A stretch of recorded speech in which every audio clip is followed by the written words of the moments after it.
Sejam muito bem-vindos a este nosso Explainer.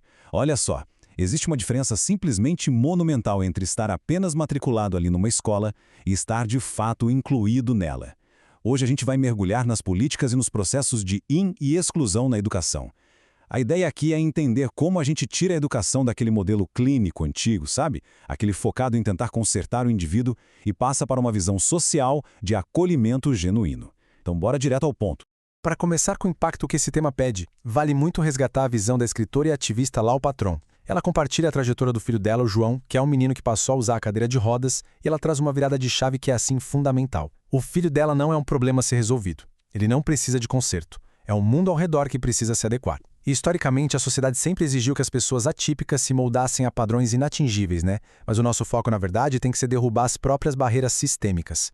Isso leva a gente direto para um conceito central que precisamos dominar, o capacitismo. Basicamente, é aquele preconceito estrutural que muitas vezes é super invisível no dia a dia e que trata as pessoas com deficiência como inferiores, anormais ou como se elas precisassem de uma cura para ter algum valor. Isso se manifesta nos pequenos detalhes, tipo infantilizar a voz para falar com um adulto com deficiência ou até presumir de cara que um aluno atípico vai atrasar a turma toda. Reconhecer essas atitudes é o primeiríssimo passo para a gente desaprender tudo isso ativamente na rotina escolar. A forma como o mundo enxerga a deficiência mudou drasticamente. A gente vem de uma era bem longa dominada pelo modelo médico, que via a deficiência puramente como um defeito biológico que precisava ser tratado clinicamente. Mas, graças ao avanço na luta por direitos, chegamos no modelo social. E, gente, isso vira o jogo completamente. Esse modelo defende que a deficiência surge, na verdade, do choque entre as características de uma pessoa e as barreiras que a sociedade impõe. Ou seja, removendo as barreiras sociais, de comunicação e de arquitetura, a gente alcança a verdadeira equidade. Bom, agora vamos dar uma olhadinha na linha do tempo dessas políticas. A evolução das nossas leis mostra bem como tentamos sair da exclusão para criar uma estrutura de direitos. Lá em 1988, a Constituição Federal garantiu o direito à educação para todo mundo. Aí, em 1994, a Declaração de Salamanca afirmou aquele compromisso internacional super importante. Mais para frente, em 2015, a gente teve a consolidação desse percurso com o Estatuto da Pessoa com Deficiência. Mas os dados mostram que, mesmo com esses marcos incríveis, a gente ainda esbarra em barreiras sistêmicas enormes.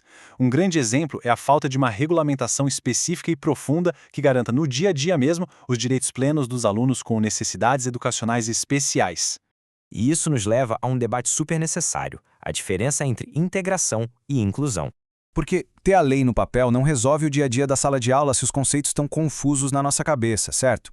Historicamente, passamos por fases bem distintas. Primeiro, a exclusão total, sem nenhum contato escolar regular. Depois, a segregação, onde o ensino acontecia em espaços totalmente separados. Aí chegamos na integração, e prestem atenção porque aqui mora uma grande armadilha.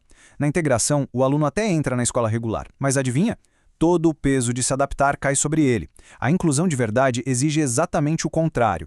É o ambiente, a escola e o currículo que precisam se mexer e se estruturar para receber o estudante com equidade total. Ou seja, a mera presença física de um aluno numa sala regular não garante a inclusão de jeito nenhum. Pensa comigo. Se o estudante está lá, sentadinho, mas o conteúdo continua inacessível para ele, a exclusão continua acontecendo, só que de um jeito invisível. A grande missão de quem faz a escola acontecer é repensar essas estratégias para todos, encarando as diferenças não como obstáculos, mas sim como desafio pedagógico mais estimulante que a gente pode abraçar. Falando em desafio pedagógico, vamos entrar agora na parte prática de planejamento e currículo. Na prática diária, o nosso grande protagonista é o PEI, o Plano Educacional Individualizado. E não estamos falando de um papel burocrático para guardar na gaveta, tá? Ele é o mapa que guia o educador. É bem aqui que entra a mágica do DUA, o Desenho Universal para a Aprendizagem. Usar o DUA é criar estratégias que derrubam as barreiras do currículo logo lá no começo do planejamento, oferecendo várias formas diferentes de engajamento, representação e expressão para todos. Quando a gente junta isso com avaliações flexíveis e a presença constante da família, garantimos que o aprendizado real do aluno seja valorizado e não limitado por um método único que não funciona para todo mundo. Sabe quando a educação inclusiva falha feio? É quando todo o peso da adaptação fica nas costas de um único professor isolado numa sala com dezenas de alunos. Impossível, né? O PEI e o desenho universal só funcionam de verdade quando a gente junta vários olhares. Psicólogos, terapeutas ocupacionais, fonoaudiólogos, a gestão e os professores precisam atuar numa rede muito sólida e colaborativa. É esse trabalho em equipe que desenha métodos acessíveis de verdade. O que nos traz a um pilar fundamental dessa rede, o famoso AEE. O atendimento educacional especializado tem um papel infinitamente mais estratégico do que ser só um simples reforço de matérias. Ele está ali para identificar, criar e organizar recursos de acessibilidade. Mas olha que interessante, o grande avanço do AEE moderno está na prática contínua da neuroafirmação. Isso significa parar de tentar corrigir comportamentos a todo custo e focar de verdade na autonomia e no bem-estar do aluno. E para isso, a gente aplica conceitos incríveis como a teoria da empatia dupla, que entende que a falha de comunicação é uma via de mão dupla entre pessoas neurotípicas e atípicas. É assim que a gente equipa o estudante com dignidade para ele brilhar na sua rotina de estudos. Para visualizar isso, vamos ver um caso prático espetacular. O Edson, um aluno de 15 anos com deficiência intelectual, já carregava todo aquele peso do fracasso escolar nas costas pelas expectativas do sistema. Mas a intervenção inteligente do AEE mudou essa história em 3 passos simples. Primeiro, identificaram que o estilo cognitivo do Edson era super intuitivo. Segundo, usando aquela perspectiva neuroafirmativa que a gente acabou de falar, a professora pegou o monotropismo dele, ou seja, aquele hiperfoco e interesse intenso no sistema solar, e criou um projeto concreto. Ela respeitou exatamente a forma como ele processa o mundo. E o terceiro passo foi o resultado. Com a autoestima lá no alto, usando os próprios interesses como ponte, o Edson passou a interagir e produzir ativamente na classe regular. Um baita sucesso. Essa é a essência do que a gente chama de mudança de perspectiva. Com o apoio e o desenho pedagógico certos, aquela velha expectativa de fracasso dá lugar ao reconhecimento genuíno da nossa capacidade humana de aprender. Quando aquelas metodologias super engessadas caem por terra, as características que antes eram vistas puramente como deficiências incapacitantes viram simplesmente outras formas fantásticas de processar e expressar o conhecimento. Ensinar com base na inclusão plena liberta o aluno e, sinceramente, é estimulante demais para quem educa.